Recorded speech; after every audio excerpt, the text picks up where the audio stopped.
Don't you just love it when men apologize and make it clear they're only doing it because they have to? Look at this. Okay, first of all, at least the New York Times got the title somewhat right. Spanish soccer official apologizes, sort of, for kissing World Cup winner. Now, I don't want to really talk about this dude much. I'm going to say a little bit, and then I want to talk about their coach. Because what the fork? So, in case you missed it, not only did he do this, kissing the female soccer players on the cheek numerous times, including grabbing one of them both hands and right, aggressive kiss, which is the thing he got the most criticism for. And then there's also like this, right, grabbing his nuts because he's just so excited. I mean, this guy's just excited, y'all. He's just excited. This is how men show their excitement. They grab their big, they grab women's, kiss them. They even grab their boob. Oopsie. I mean, the first time he tried to apologize, he's like, we shouldn't pay attention to idiots and stupid people, you women. Because, he just claimed that the kiss was a peck between two friends celebrating something. Which is friends. I mean, I'm her boss and like maybe one of the most powerful people in Spain. And like, she's a woman. And like, I'm just excited. And of course, even though, like I said in the video before, she admitted that it had made her uncomfortable, she kind of backtracked, right? And was like, yeah, but we have a good relationship, whatever, which I totally understand. Any woman cannot publicly criticize her boss in front of everybody without being really worried about losing her job. Like, it doesn't really matter what the rest of the world thinks. If you work for Spain and then one of the most powerful men in Spain does an oopsie in front of everybody and then gets criticized for it, you're just, the pressure on her is to minimize, right? I get that.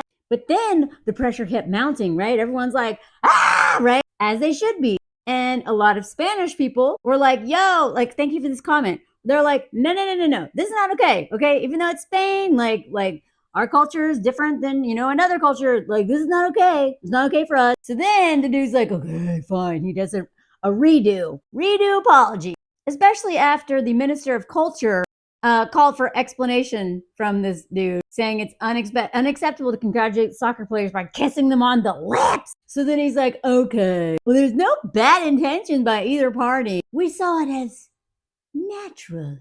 But, it's caused a commotion and people are offended, so I must apologize. Like, that is the most annoying apology.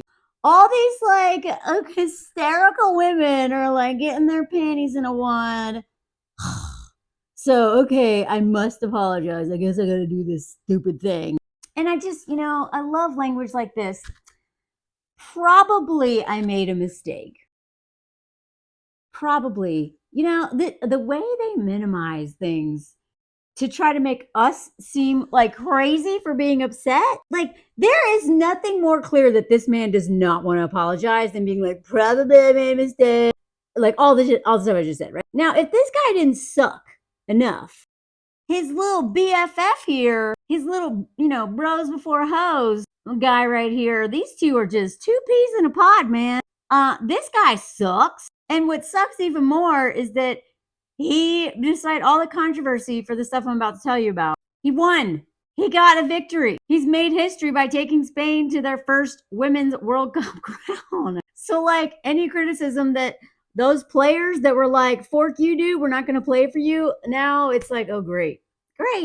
I guess his tactics win games, win World Cups, because let's see what those tactics were. They were so bad that 15 of the squad players were like, we can't come back and work for this dude because of their emotional state. Now, what does that mean? I mean, if it's up to men, they're hysterical, being dramatic. And apparently it hasn't been made public what all the reasons were, like what all the conditions were that made all of these people, 15 of them, not want to work for this douche. But apparently he's just a little dictator. Now, if Spain knows anything, they know dictators. I lived in Spain several years ago. I had no idea what that country had been through until I lived there, and I heard about it every day from my boss, my coworkers. I don't think they use that word lightly. A lot of Americans would be like, oh my God, it's like a dictator. I trust their intentional language when they say this. So what did he do? Allegedly, he would insist on players keeping their hotel doors open before midnight while on national duty so he could personally check that they were asleep on time. What, bro?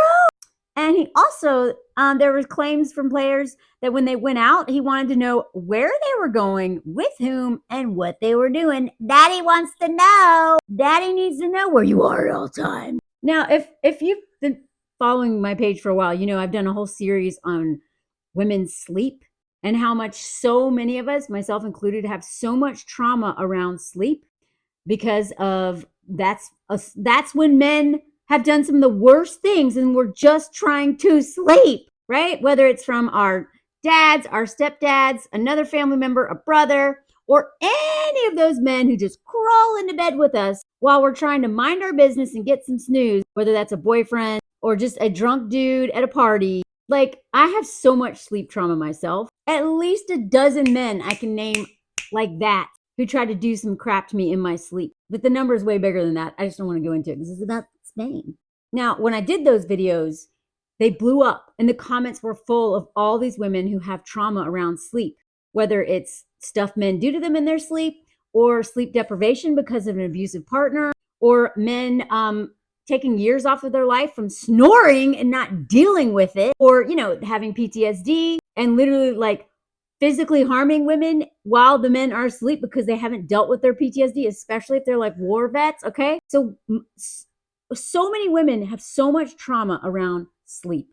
Can you imagine if you are at this level and your boss is like, hey, keep your hotel door open. I'm going to check on you, make sure you're asleep. They don't want some man walking in. I don't care if it's their, especially if it's their boss, but any man leaving your hotel room unlocked, that's so dangerous, especially so daddy can come check on you. And then daddy wants to know who you're hanging out with, which boys you're hanging out with, what you're doing, where you're going, who you're with. Like, what the fork, dude? I guarantee you they're not doing that for the men's team. I mean, we know that they're not kissing the men on the lips aggressively. We know they're not grabbing their boobs. We know that they're not saying that they want to marry them after they win or promising them trips to Ibiza like I talked about in the last video. I mean, did we learn nothing from Larry Nassar? I do not trust in general men who are coaching or in any position of power over women. Like, even if they don't do anything, I'm always going to keep an eye on you. Doesn't mean that men can't be great coaches. Doesn't mean they're all creeps. But if 15 of your players have an emotional state so bad that they don't want to work, they don't want to go to the World Cup, one of the most important things they could ever do for their career because you suck that much, there's a problem. I don't even know what this man has done. But even if it's just those things that I listed, that dude should not have that job. Oh, but he won the World Cup, so it looks like they're probably stuck with him. And since these two are like BFFs, I don't see either one of them going anywhere anytime soon. And like I said in my last video, yeah, I know it's Spain. I know a little bit about Spain. I lived there for a year. That's not a long time, but it's enough to pick up on some stuff. What happened still seemed inappropriate based on my experience in Spain. But just listen to all the Spanish people because they're upset about it too. So I'm really happy for the players that they won. But this mess, these two dudes are normalizing treating women like children, treating women like schmegs objects, and pretty much anything but what they are, which is unbelievably talented athletes who just made these two men's career despite how they treat them. Like, this whole thing is a perfect metaphor for women in the workplace or women in public spaces in general, or just women under patriarchy. And men have the audacity to call us emotional, tell us that we are irrational, we're hysterical, we're emotional, we can't be leaders, we can't be trusted because we have our period. And yet nothing proves that they are emotional more than literally everyday example. And then when they get busted for doing something impulsive, violent, and assaultish, like what he did to that player, then they use emotions to get out of it. Oh, I was just, got carried away. Like the way men will just bend patriarchy to fit however they need to, like it's silly putty, to justify their violence and just not seeing us as human. They are so brilliant. And to stay in power, patriarchy just keeps adapting. Men are not dumb, y'all. or they wouldn't have all this power.